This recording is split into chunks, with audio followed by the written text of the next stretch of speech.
दिनांक 5/2/2026 को पारू जैतपुर थाना क्षेत्र में एक अज्ञात शव बरामद हुआ था और इस अज्ञात शव को के बरामद होने की जानकारी मिलने पे थानाध्यक्ष के द्वारा अविलंब वहां घटनास्थल पर जाकर और इसकी सूचना सीनियर ऑफिसर्स को भी दी गई थी और एसडीपीओ सरैया भी वहां विजिट किए थे और घटना का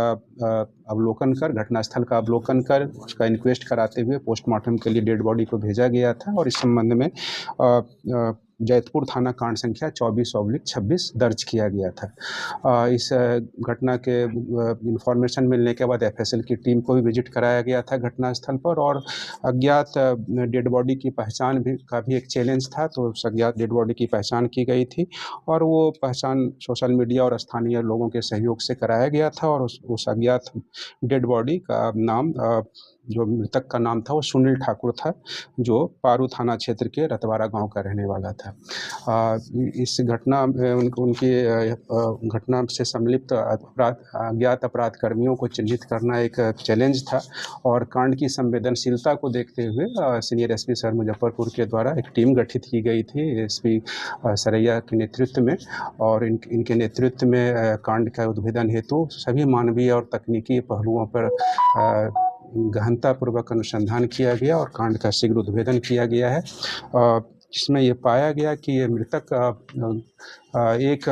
कुछ जो अज्ञात अपराध कर्मी हैं इसमें चिन्हित हुए हैं और उसी अज्ञात अपराध कर्मी में एक अभियुक्त जो है उसके दुकान पर ये काम करता था, कारपेंटर का काम करता था मृतक और पैसे के लेन देन को विवाद को लेकर के ही ये घटना घटी है और जो घटना में संलिप्त अपराध कर्मी हैं उसमें से 3 अभियुक्तों को गिरफ्तारी की गई है और साथ ही उससे संबंधित ठोस साक्ष्य संकलन किया गया है। मृतक का मोबाइल का भी अवशेष जिसे कि अभियुक्तों के द्वारा जला दिया गया था उसे भी बरामद किया गया है, उसे जब्त किया गया है और भी एफएसएल के द्वारा घटनास्थल जहां भी घटना किया गया है इसको अंजाम दिया गया है, उसके दुकान पर उसकी हत्या की गई थी वहाँ से भी साक्ष्य इकट्ठा किया गया है, तो अच्छा खासा ठोस साक्ष्य संकलन किया गया है और इसमें हम लोग एफएसएल रिपोर्ट लेने के बाद इनके कन्विक्शन है तो इस पर डिट्रायल करा के आवश्यक कार्रवाई करेंगे। किस चीज़ से हत्या किया गया था? इसमें मारपीट किया गया है, तो मारपीट करने के क्रम में क्योंकि ये लोग आपस में विवाद हुआ था और विवाद के क्रम में ही आपस में लड़ाई झगड़ा हुआ है तो उस कारण से ये हत्या हुई है और इस संबंध में वहाँ से भी साक्ष्य मिले हैं जिसे इकट्ठा किया गया।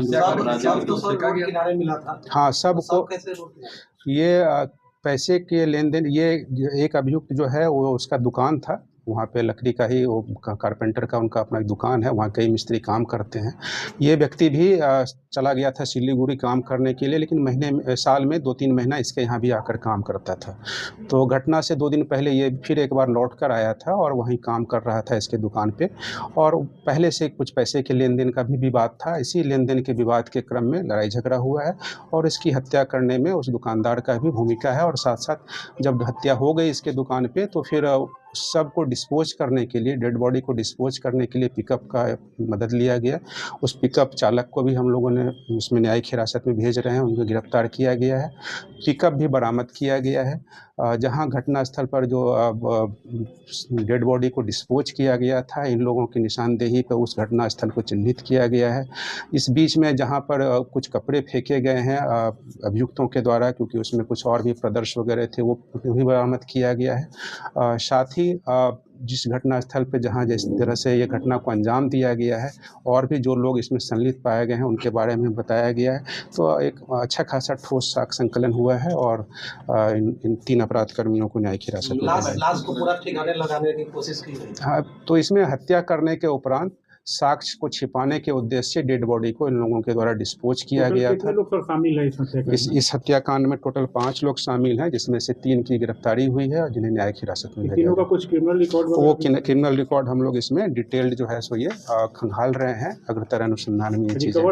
कुछ है क्या रिकवरी में, जैसे घटना में जो पिकअप जिसका यूज किया गया है जिससे कि डेड बॉडी को डिस्पोज किया गया है घटना कारित करने के बाद अभियुक्तों के द्वारा, वो बरामद किया गया है। साथ ही